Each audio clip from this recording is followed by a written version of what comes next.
Finalizando essa pequena série de vídeos sobre ciência e as eleições presidenciais de 2018, eu quero chamar a atenção de vocês para o fato de que nós vivemos no que Carl Sagan chamou de civilização tecnológica, ou seja, toda a nossa vida gira atualmente em torno de ciência e tecnologia. Se é assim, por que há tanto apoio aqui e em outros lugares do mundo para candidatos com visões obscurantistas e claramente anticientíficas? Para mim, a chave desse paradoxo está no nosso ensino básico. Eu sou professor universitário há 25 anos e eu vejo que há um problema muito sério na formação dos alunos que chegam à universidade, em termos de falta de um pensamento crítico e falta de uma compreensão histórica sobre como a nossa sociedade se estruturou e sobre como a nossa ciência se desenvolveu. Algumas propostas que têm sido apresentadas pelo candidato da extrema-direita são, nesse contexto, extremamente perigosas para a educação e para a formação desse pensamento crítico. Eu quero falar hoje com vocês sobre um assunto que está no centro da minha área de trabalho como cientista, a partir de algumas declarações recentes de um dos responsáveis pela área de educação do candidato da extrema-direita sobre o ensino de criacionismo. O criacionismo é a visão de que o homem e toda a natureza foi criada por Deus conforme escrito na Bíblia, literalmente, e ele é apresentado em alguns contextos como uma alternativa à visão evolutiva, que por sua vez está muito fortemente associada à figura de Charles Darwin, um naturalista inglês do século XIX. Essa discussão tem acontecido em vários lugares do mundo, por exemplo, nos Estados Unidos, no julgamento de Scopes, em 1925, e mais recentemente em alguns outros movimentos isolados. E sempre tem predominado a ideia de que o criacionismo é, de fato, uma visão puramente religiosa, na verdade particular de uma religião ou de um conjunto de religiões cujo livro sagrado é a Bíblia. Existem, claro, outras religiões, outras visões sobre a origem do universo, outras crenças, e claro que nem todas as correntes religiosas cujo livro sagrado é a Bíblia adotam uma visão literal desse texto. Ou seja, o livro do Gênesis hoje não pode ser lido de uma forma literal. A evidência atual vai dizer que a Terra tem pouco mais de 4 bilhões de anos. E veja, nós não estamos falando da biologia, estamos falando de evidências científicas vindas da física, da química, da geologia. Ao longo de todo esse tempo, a vida se originou, se diversificou nas várias formas que temos atualmente e nas várias formas que nós encontramos na forma de fósseis. Não há nenhuma discussão científica sobre isso.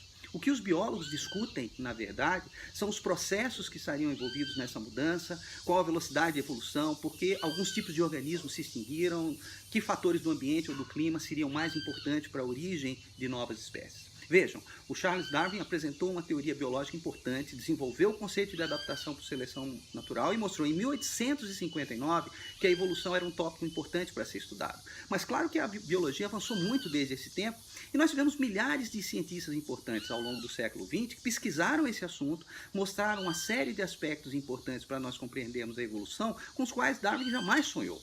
Ele foi um pioneiro, uma figura histórica extremamente importante, mas a nossa compreensão do processo de evolução está hoje muito além das ideias centrais e originais que ele apresentou no século XIX.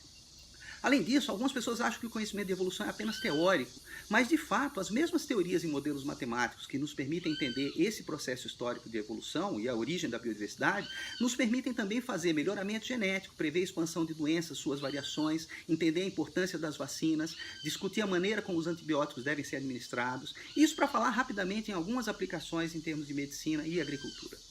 Então, algumas afirmações que foram feitas, e me permitam ler aqui, cabe citar o criacionismo, o darwinismo, mas não cabe querer tratar que o criacionismo não existe. A questão toda é que muito da escola na atualidade está voltada para a orientação ideológica, tenta convencer os aspectos políticos e até religiosos. Houve Darwin? Houve, temos que conhecê-lo, mas não precisamos concordar, tem que saber que ele existiu. Isso é um absurdo total, não é uma questão de concordar com a ideia de evolução, mas sim de estudar e entender as diferenças entre ciência e religião em um contexto muito mais amplo. A religião e a ciência não precisam ser antagônicas, elas têm propósitos bem diferentes. De fato, esse tipo de declaração revela uma percepção completamente distorcida da ciência e da importância e do papel da religião como uma forma de conhecimento humano.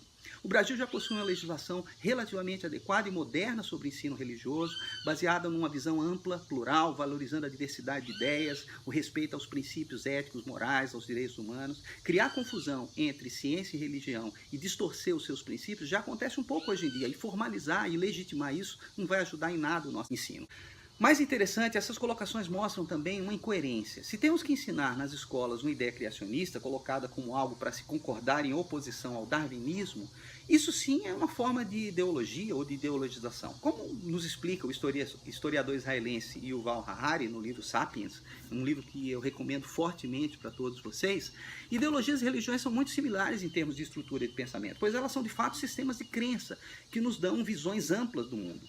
Algumas possuem um componente teológico e implicam na crença em uma divindade, outras não. Tanto as ideologias quanto as religiões norteiam a maneira como nós vemos o mundo. Então, as pessoas podem concordar ou não com uma ideologia, podem ser convertidas ou não para uma religião e simpatizam com uma visão ou outra de mundo e da sociedade por convicções pessoais. Mas para discordar em termos científicos, nós precisamos avaliar as evidências, os dados empíricos, fazer testes, experimentos e entender profundamente as teorias. Bom, esse é apenas um dos muitos problemas com os planos do candidato da extrema-direita. Há outros, alguns inclusive muito sérios, ligados a uma visão equivocada do financiamento, de que não precisamos ampliar os investimentos em educação, ao contrário do que está no nosso Plano Nacional de Educação, melhorar a carreira e o salário dos professores, principalmente no ensino fundamental. A mensagem final é que, por favor, reflitam sobre essas questões e avaliem as propostas de uma forma crítica, conversem com os professores e com as pessoas que trabalham e entendem realmente de educação para tomar uma decisão embasada, racional e para não tenhamos um retrocesso no nosso sistema de ensino.